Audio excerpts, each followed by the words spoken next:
This is the Dollemore Daily, and I'm Jesse Dollemore. The debate last night was a joke in many ways, but the joke is no more accurately encapsulated than with this particular screenshot of their stage, of their full stage. Fox News Democracy 24. Does that mean Fox News's version of democracy, since they championed the lie that the election was stolen from Donald Trump? In later days, it was just asking questions, but they retracted their correct call about Donald Trump losing Arizona. They were the first to do so, and they saw in real time the ratings just crashing down around them, and decided, we got to reverse this. We got to stop the bleeding relative to the ratings, because they're not in it for the truth. They're not in it for the facts. They're not in it for any duty to the American democracy and this experiment in government and society that we're undergoing for the last 250 years. They're not in it for that. They're in it for ratings. They're in it for cash. Even Murdoch said this. He said, this is not about black or white. This is about green. This is all it is for them. So the question that, a minute and 40 in here is, what is this democracy? What is this version of democracy that Fox News is peddling? So the debate went on. A lot of yelling, a lot of grandstanding, a lot of look at me, a lot of trying to get their time. In some ways, it was a typical political debate, but in others, especially in the way what I'm going to talk about today, it was not, because it is a dais, it is a platform, it is a stage with just placeholders behind podiums almost exclusively. There's a couple, Asa Hutchinson and Christie, calling out Donald Trump. And to its lesser degree, a shameful degree, Mike Pence.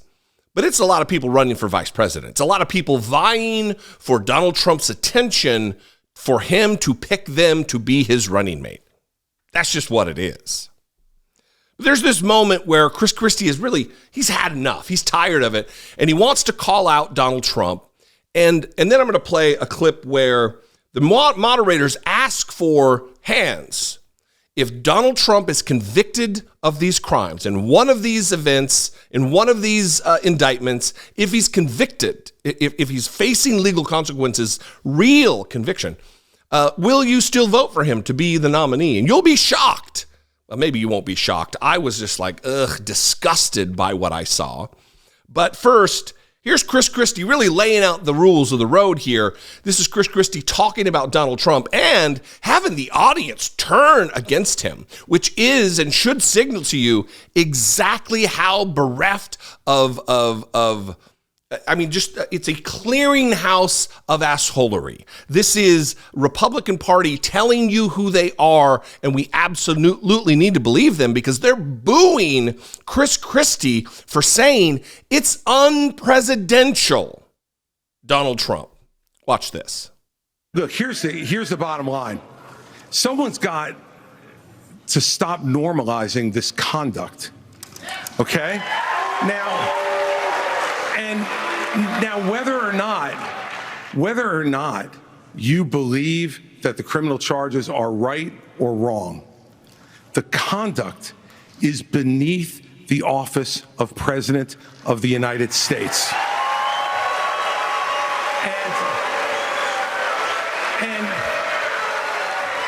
And this is the great thing about this country. Booing is allowed, but it doesn't change the truth. It doesn't change the truth. Mr. Ramaswamy, Look, there's a lot of things to say negative about Christie. His policies are abhorrent. He was loyal to the very last minute to Donald Trump. I believe there were selfish motivations relative to him running for president.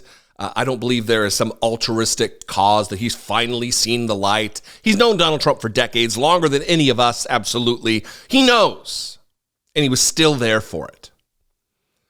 But it tells you everything you need to know in that clip what the Republican Party is about. When he just says, I'm tired of this and we need to do better or whatever, they're cheering until they realize he's talking about Donald Trump. And then it turns to boos. And then it turns against him. And his line, which is a canned line he uses all the time, that you can boo all you want, but it doesn't make it right, it doesn't change the facts of the matter, is true. You know, broken clocks, blah, blah, blah. That's Christie.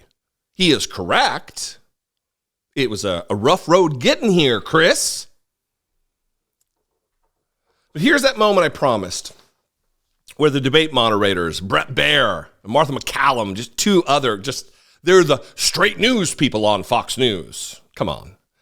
And they asked every participant, raise your hand if you'll still vote for Donald Trump if he's the nominee. Remember, you took a pledge that if he's a convicted felon on multiple counts, 91 charges against across 4 indictments, will you hold to your pledge and vote for Donald Trump to be president of the United States? Ugh, gross. And watch this.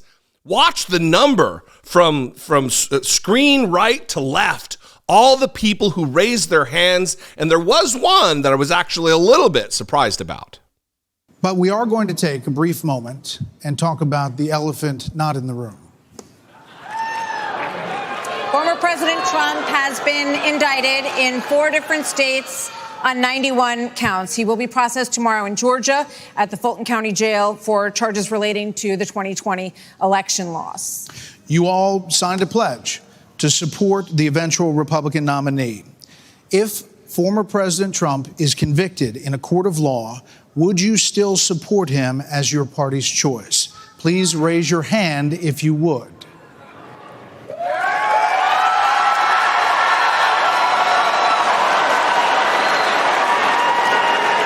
Just hold on. So just to be clear, Governor Christie, you were kind of late to the game there, but you raised your hand? No, I'm doing this. Look, I'm doing this. And I know you didn't. Whoa. No. Mike Pence. Mike Pence is such an obsequious coward that the man who dispatched a mob screaming, "Hang Mike Pence," will still vote for the man who should be charged. Mike Pence should be ashamed. If you were capable of shame, Mike Pence, I would hope you would feel it deep in your bones or the soul you claim to have. Just disgusting. But every other asshole on the stage, with the exception of Chris Christie and Asa Hutchinson, raised their hands that they will vote for the man who's currently out on bail, again, facing 91 charges across 4 indictments. More to come, in my estimation. More to come. A 5th, possibly 6th indictment. Michigan, Arizona, we'll see. My prediction is yes. This is what we got. This is all the Republicans have to offer. This is the, as I said in the past, it's the A team. It's not the bench. It's not the B team. It's not the scrimmage squad. This is the pros. Anyway, what do you think? I'd love to know. You can call, leave me a voicemail, 714-576-4054. I'd love to hear from you. You can also email me, daily@dollemore.com. If I am your flavor of political commentator and I do something for you that brings value to your life, to your day, to your week, whether that be information, a smile, whatever, please consider supporting the work we're doing here on this channel, on the podcast. Click the join button below. Become a channel member right here on YouTube for $2 a month. You can help do just that. Produce and support this work. You can also hit the super thanks button or go over to patreon.com/IDoubtItPodcast. I am on Facebook, and Twitter, and Threads, and TikTok, and did I miss one? I don't know. They're all over the place. @Dollemore. I'd love to see you there. And I'm going to go. I love you guys. I appreciate you very much. We're in for a wild ride in 2024. That is to be certain. At least it won't be a surprise. I'll see you next time. Until I do, be genuine. Take care of one another.